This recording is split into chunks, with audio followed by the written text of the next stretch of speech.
So today was June 3rd, and it was Back Alley Mage's second tournament of 2023. I ended up winning with this Wildwood deck, so I thought I'd do a quick little deck tech to say why I played the deck, show some interactions. I've laid it out in a pretty chaotic way just to kind of have it in the resolution order of BAM. So I don't know if this is a good way to do a deck tech. I could just do it as a normal layout in the future, so let me know. But I thought I'd try this. And then I have the transmutations here kind of squished in. I just wanted them to fit on the screen. So yeah, we're trying it like this. I ended up playing this deck because I was testing it a bunch with my teammate, Dragon Wyvern, and I was trying a bunch of different decks, but it got to the point that we were tuning this deck so much because Dragon stuck with this the whole time. He knew he wanted to play Wildwood, and I was more so wanting to play like Ponder, and our other teammate Bees was trying a variety of other brews as well, and we just couldn't really find a good answer to this Wildwood deck. It would lose sometimes, but it was seeming really strong. And I had spent so much time testing with Wildwood that I decided to pick it up myself a couple days before the tournament. So this is a team deck, Team CoCa with Dragon Wyvern and Bees. And all three of us ended up playing it. Bees also swapped to it. And Dragon and Bees ended up playing in the final round, sadly. So it was a team kill for Dragon to get a tied second place prize in this event. So technically, Wildwood took a first and second on this event.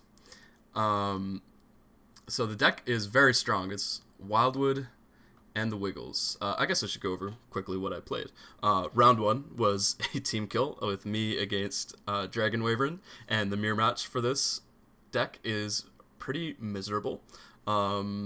Yeah, it just kind of takes forever. There's a lot of blocking, and it doesn't really end right away, even if someone gets a big lead, because it just kind of comes down to these two environments. I don't need to get into the mirror that much, but the mirror sucks. So that's why I was pretty miserable when in round two, after I beat Dragon, I then played Bees, who's also playing this deck, and I ended up beating him as well, so I had to do the double team kill in the first two rounds. And then round three, I played Evan, who was playing a poison deck, and it was a nice feeling to play against something that wasn't the mirror match, because against poison you have some very strong effects that can spin their dice down, and I was just able to really pressure him with the Wildwoods. And then there was one more round after that where I played against Mosh, and they were playing a Passion Burn deck, and that deck is also very scary, but once again, you can really punish some of their burn spells, and then also just keep them off of certain conjures. Though, he was playing the Passion Dragon and two Wiggles, which is very interesting, and the Wiggles are really good at applying pressure. These conjures, they don't mess around. Okay? So, yeah, let's, I guess, go through the deck a bit. And that's that. This is the winning list from June 3rd. I just thought I'd get it out there. So, starting in priority, we've got our Flash Sandstorm. And this is low-key, maybe high-key, one of the best cards in the deck, because it has Flash. So, if your opponent rolls sixes to put on their conjure, for instance, you can flash this and minus those sixes to make them fives, so they won't be able to do that.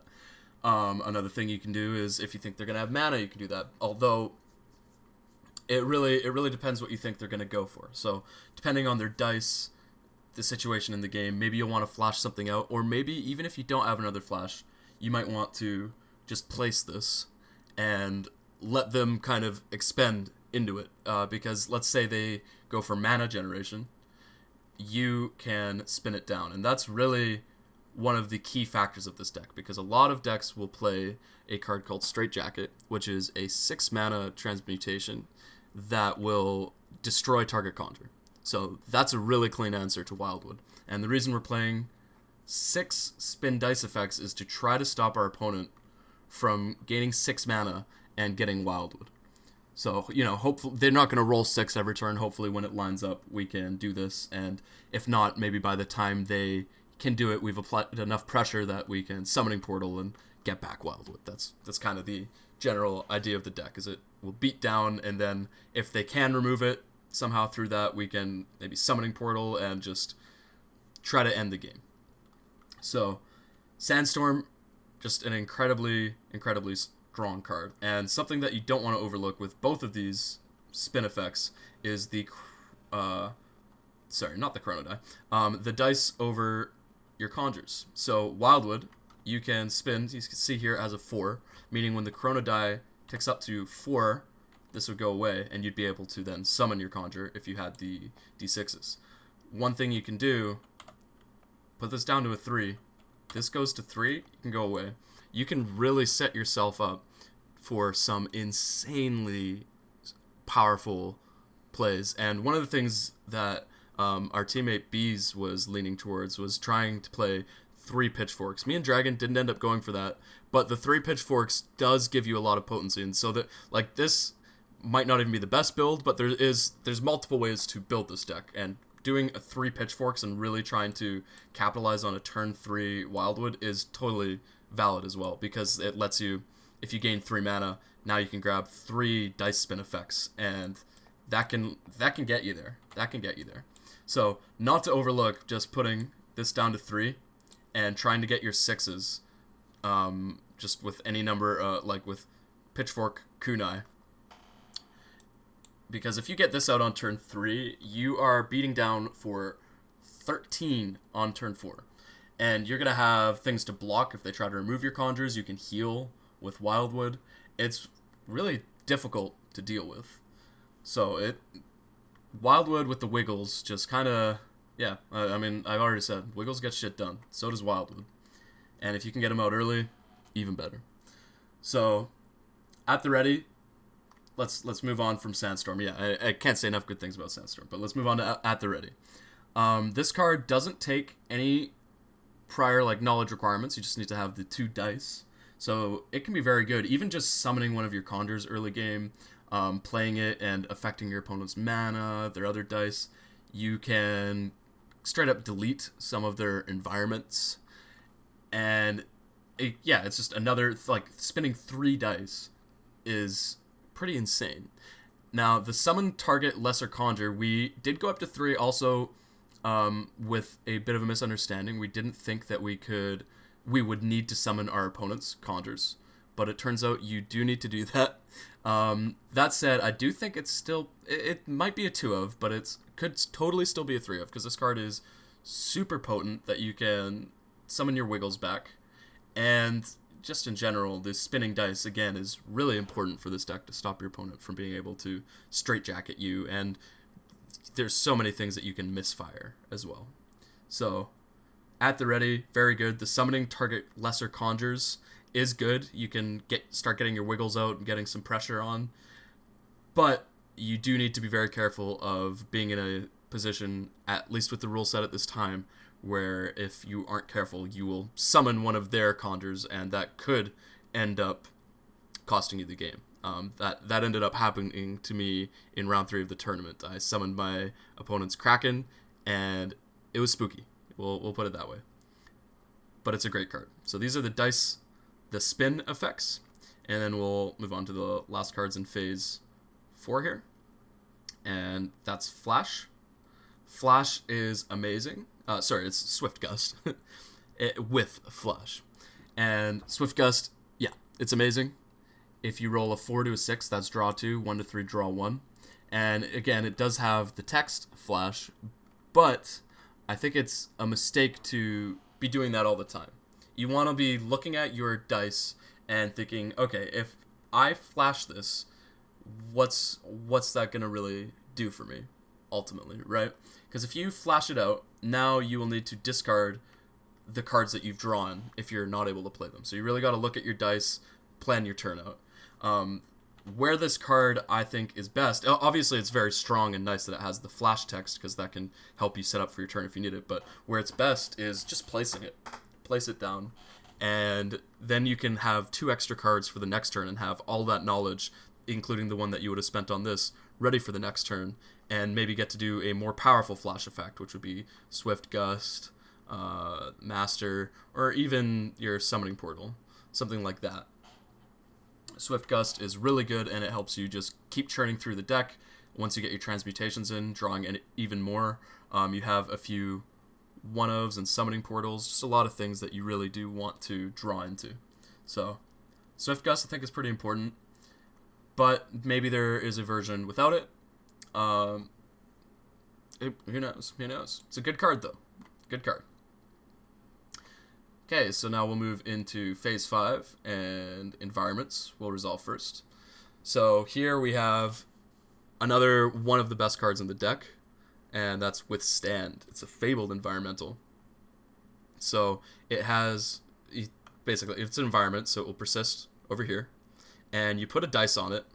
Ideally, you want to get like a 1 on it, so your opponent can't just spin it up and make it go away too easily. But every time the chrono dice, let's just zoom out slightly there, spins up, you'll gain 3 defense.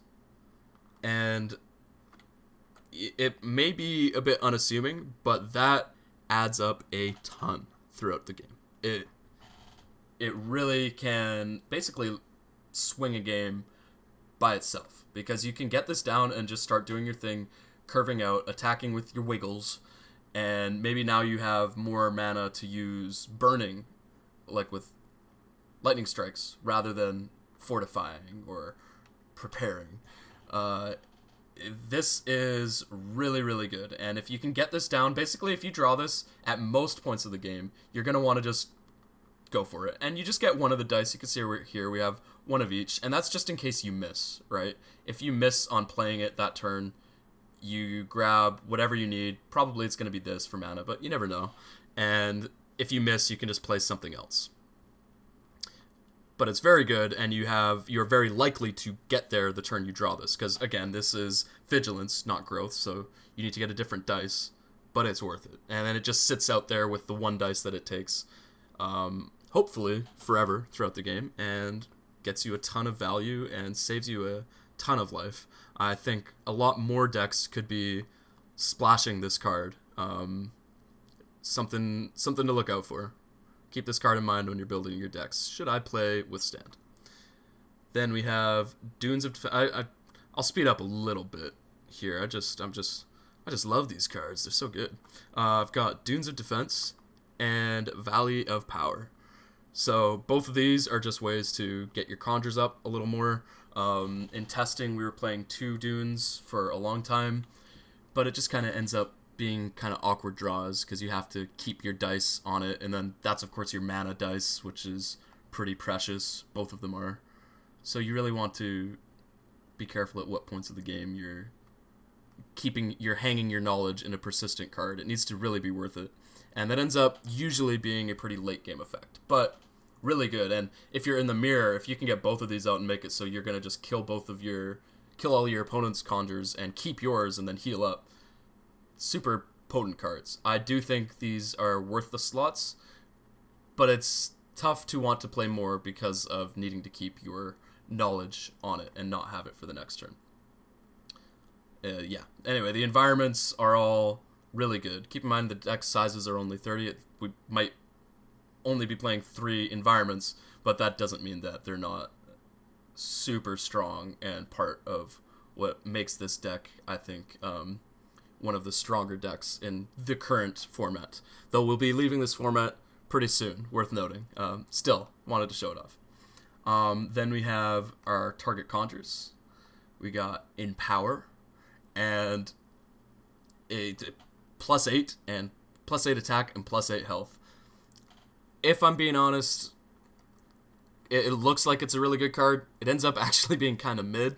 I could see cutting it, but it's a really nice effect to have. And if you can get into a board state where you are confident that your opponent won't be able to mess with some of the dice, just because, again, it's odds than any. So you basically want to get like a 1, and then any there, so that you're less likely to be tampered with. The cards that would spin this dice up are less than what would spin it down. So maybe you can just try to play around that when you actually try to cast Empower. But it's a very scary card to use because it can misfire.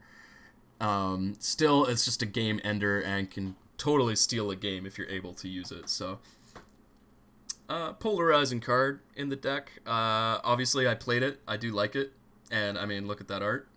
But could be a cut because 3 dice is a lot and it can fizzle. So if you end up misfiring, that can be really brutal and cost you a game because you've just spent 3 knowledge that you could have used for other stuff only to deal yourself 2. Then we have Summoning Portal. This card just... we're playing 2, and this card just kind of plays it safe. You know, you have 2 copies, you're drawing 5 cards a turn in a 30-card deck. If your opponent is able to kill Wildwood, or even if you're just getting unlucky and not hitting those 6s for multiple turns, and you end up getting to 6 knowledge and you can't flip your Wildwood, you can just Summoning Portal it out and go from there. You play it. Usually you're going to just flash this card. That's basically the only way you play Summoning Portal. It's over here, but this is one you basically just always want to flash it, because if this is even easier for your opponent to make you just fizzle and misfire, and if you need it and you didn't flash it, that can be completely brutal. Very good card though, and I could see playing 1. We weren't sure on that. That's something we went back and forth on a lot. But we ended up submitting 2, and I like it. I didn't really get to use it a whole bunch, but card's good. Card's good. You really want to be able to summon your Wildwood. That's the point. It's the point of the deck. Okay, moving on to mana. We're using Resonate. What's there to say? Mana's really good. We're really talking about transmutations when we're talking about mana, at least in a deck like this that's not using it in other ways. So, do I want to just talk about transmutations afterwards? What else is there to say about Resonate in here besides just going over all the transmutations? Yeah, we'll just go over all the transmutations at the end. Okay, so next we have Master of Growth, Gain a Knowledge, and this the Masters are of course some of the best cards in the game. They're like the Magic equivalent of the Power 9, kind of, you know, really cheap ramp. Cards are really good. Every deck can run one, and some people have mixed feelings about, you know, cards that are fabled or one-ofs in the deck that are this powerful. But at the very least, you know, 30-card decks, both sides should have a pretty fair chance of hitting it. And it does feel bad when your opponent hits it turn 1 and you don't hit it for multiple turns. But I've been able to come back a lot of the times when that does happen. Still, these cards are incredibly strong. Maybe too strong.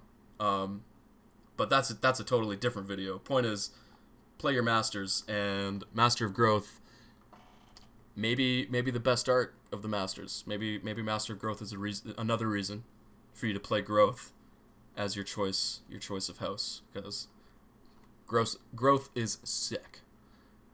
You got Wildwood, look at that art, and you got the Master of Growth. Beautiful. Gaining Knowledge, great. Gets you to your Wildwood, gets you to Summoning Portal. You really want to be able to Summoning Portal by turn 5, or potentially even earlier if you can Psy.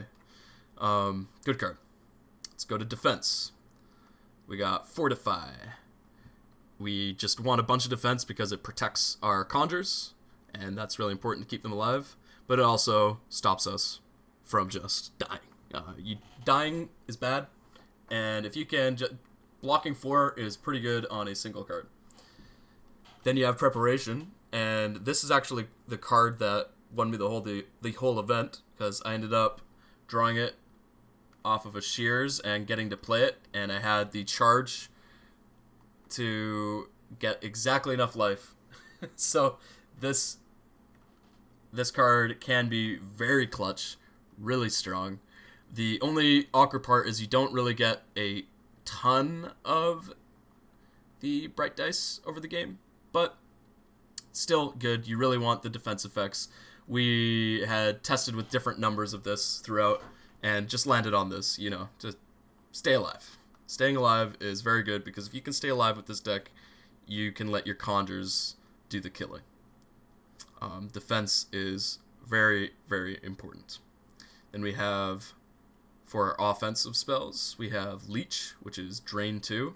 This card is incredible and our only source of actual life gain, besides blocking in quotation marks kind of gains you life, right?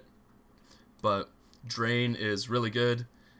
It's a 4-point swing for 1 knowledge. That's super strong.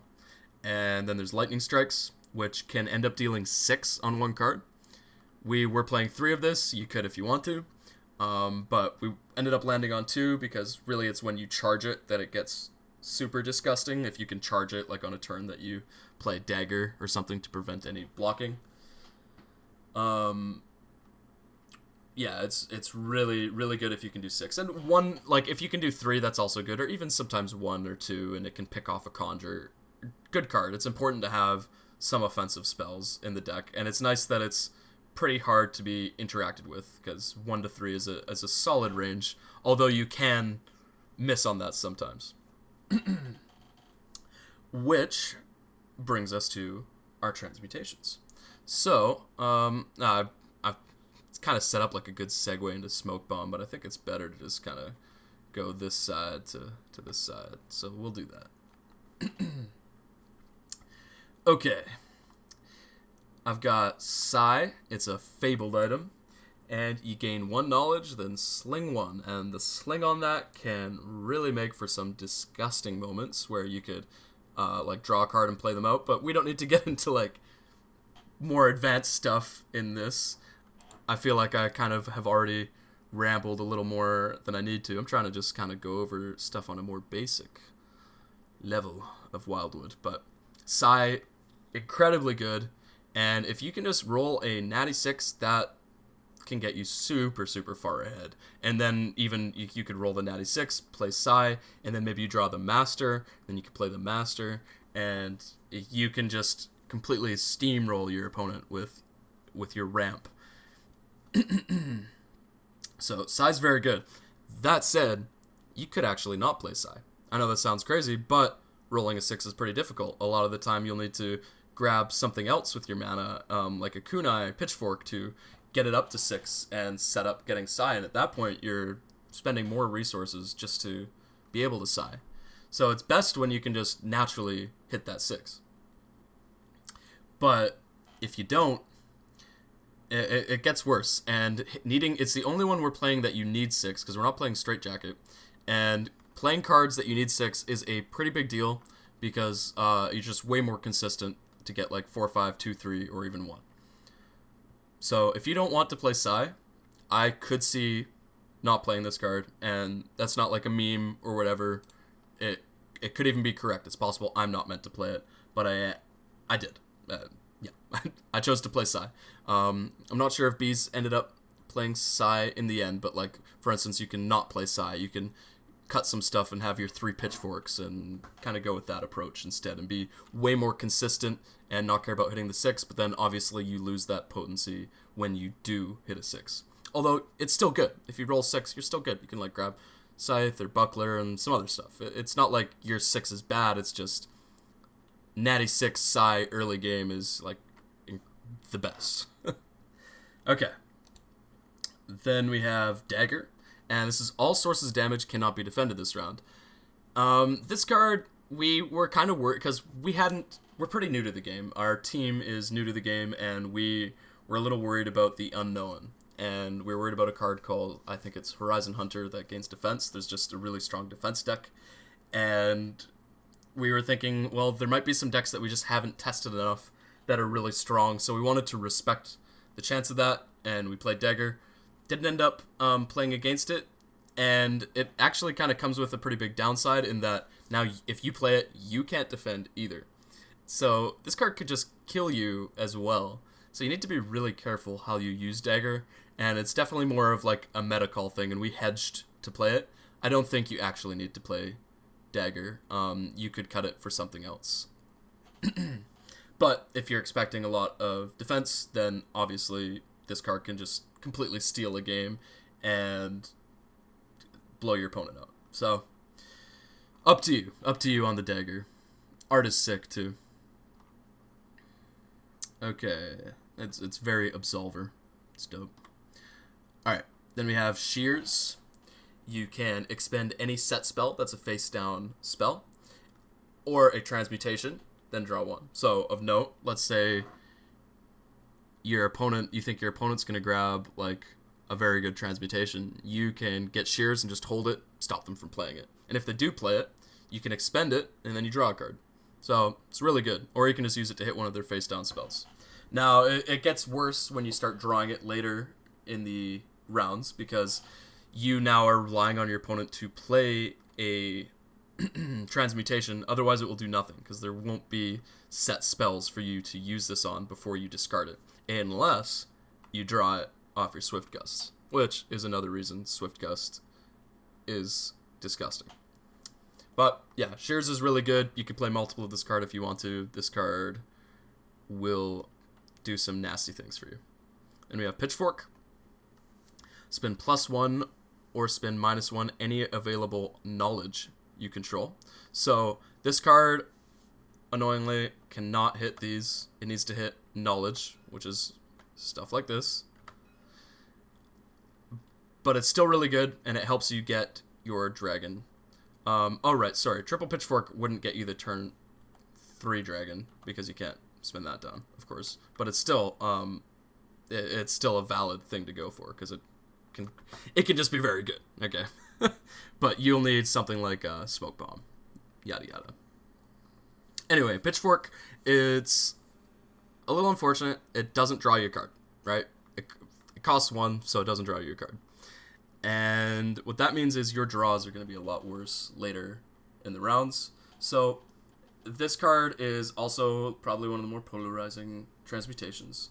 I think you could play 0 if you want to. You could play 3, you could play 2, you could play 1. It's just nice to have more ways to manipulate your dice to try to get your Wildwood, because 2 6s is very difficult to do.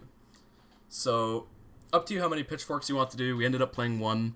I was very close to submitting a deck with 2 Pitchforks, but landed on 1.